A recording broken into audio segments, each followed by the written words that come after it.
my name is Rabbi Finn and you are here for another week of Devarim and Dine from Bobotie and Elstree United Synagogue. This week is Parshat Re'eh, and to celebrate this week's Torah portion, we are going to be making one of my favourite main course dishes. We are making a turkey bobotie. Bobotie is a, I think I'm saying it correctly, is a South African dish. It is a curried meatloaf with a bit of a custard set on top. Now, I know it sounds disgusting, but trust me, it is absolutely incredible. The flavours will blow your mind. Everybody who's ever tried it in my house thinks, oh, that's horrible, and then they love it. In fact, I demonstrated this in the short once, and again, everybody thinks, ooh, what's that? And then suddenly taste it out and they, wow, that's amazing. The other thing to note is it really just does not look like a dish that you necessarily want to eat, which is quite ironic because this is one of those dishes where you really should not judge a book by its cover.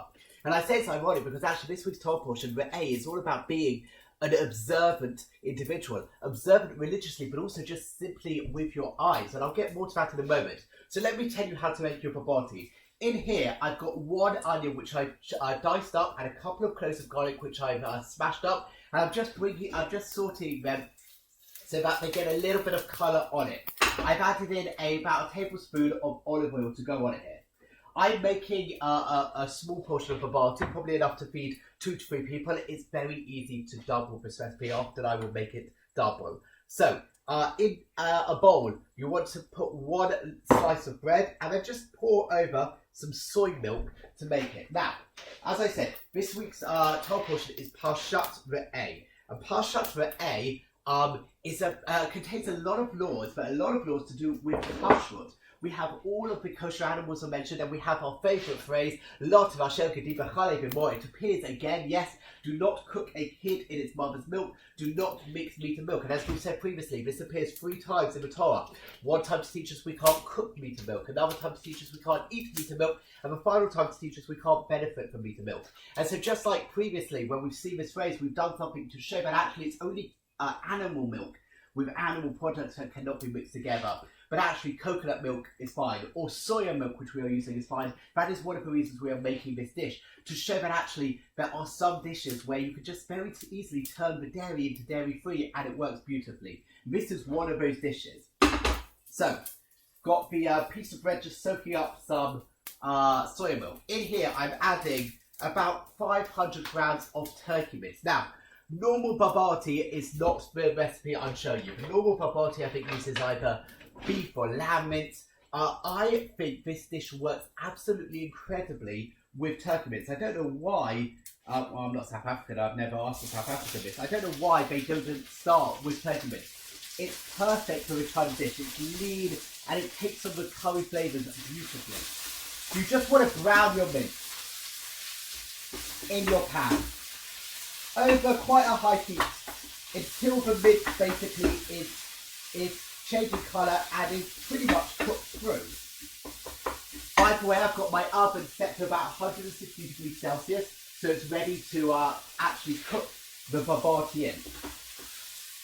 So, let me just cook this for a moment longer. And you want to grate up the mince. Right, I'm going to leave that to cook a little bit. I'm going to stir it every so often. I'm going to tell you a little bit about this week's Torah portion. So as I said, it's Re'eh, and it's all about being observant. There's a lot of mitzvot, a lot of laws which actually require us to use our sight. In fact, the Parsha says, Re'eh, look what I'm teaching you today. We have a lot of the laws, as I said, about kosher animals, and they require us to look at and discern the difference between different types of animals. A kosher animal is something that has split hooves and chews the cud. If it's only got one of them, it's not kosher. We also talk about fins and scales, which make fish kosher.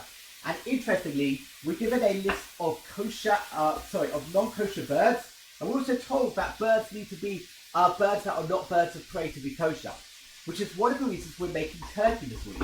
Because actually, there is a debate as to whether or not turkey is kosher. Clearly, it is kosher because I'm making it. But turkey, for a while, when it first came on the scene in the 1500s, the rabbis weren't sure, is this a bird of prey or is this a domesticated bird?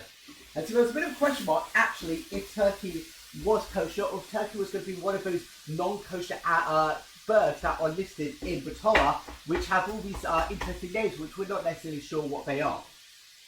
And so it took a bit of a while to get this debate sorted, but thankfully they did, which is one of the reasons we're doing specifically turkey bobotie.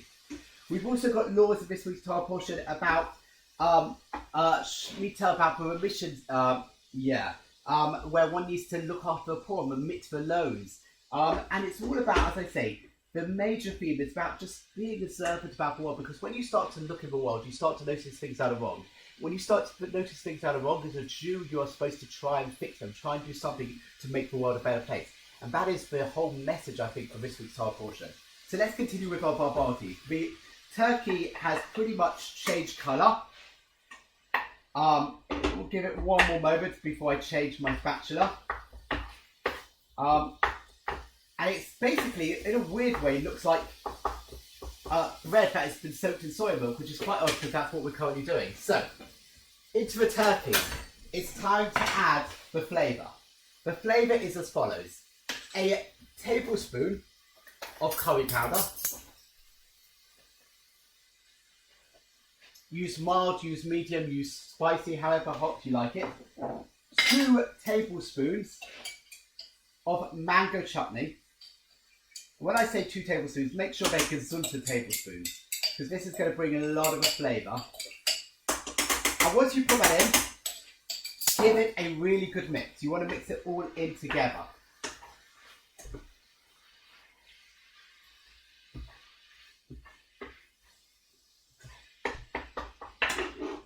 Just lifting it up so you can see. Cook it in. You're getting the most incredible smell if you're making this by now. It's incredible. You've got the curry, you've got the chutney flavour. Now, your piece of bread, it's soaked up all of that soy milk. So, just pick up your piece of bread and just tear it and break it up in with the meat. And you want to break it up so that it's, trust me, the bread really does add something. In fact, sometimes I like to put in double the amount of bread because it really just does something which is incredible to the flavour. Give that a break up the bread, give it another mix, and finally we're going to add in a handful of raisins or sultanas. I know this all sounds completely and utterly crazy. I know what you're thinking, but trust me, this is incredible. This is amazing. This is going to change your life. Well, maybe not that far, but it really is a beautiful, beautiful dish. So, just going to season it with a little bit of salt, pepper, and a little bit of salt. Really not too much because the chutney should have seasoned it quite nicely. And then just leave that to cook out for a little bit. Just going to scrape the final bits of chutney from my jar just because I'm making this for me and I really do love mango chutney in this. Now, leave that to cook for a little bit. What you want is a jug. And into this jug you want to pour 150 ml of soy milk. Obviously we're using soy milk because we can't use milk because we can't mix normal milk and meat, but we can use soy milk. Add in 1 egg. This is the custard that is going to go sit on top of the dish and just going to seal the entire dish. Just give that a bit of a whisk. Season with some pepper. Give it a whisk. Make sure you break the egg yolk up. Now, get a pan. I'm using here 1 litre because I've used 500 grams. I would use a 9x9 if I was using a kilo, which is what I do when I'm making it for guests. Trust me, put the pan on a tray. Just simply put your mixture of meat into a pan, like that. Get all of that goodness in. You don't want to leave any of the flavour hanging. Apologies for the noise from outside. It's hot, so I've got the windows open. And just push down the curried meatloaf into the pan. Final point. Let me just show you what it looks like actually at this point. That is what it looks like. See? It looks really quite nice. Smells incredible. Final point, which I'm going to hopefully be able to show you. Get your custard and just simply pour it all over the meatloaf. This is going to seal it and form quite an interesting custard on top. put this in an oven, 160 degrees for about 30 to 35 minutes. It should start to brown on top and the custard should be beautifully set. I will show you the finished product. So here is my turkey bobotie, the curried meatloaf with the wonderful custard on top. Give it a go. Trust me, it tastes absolutely amazing. Trust me, trust me, trust me. If you've made any of my other recipes, you'll know that I'm not lying. Really, give this a go. Have a great week. Bye, chef.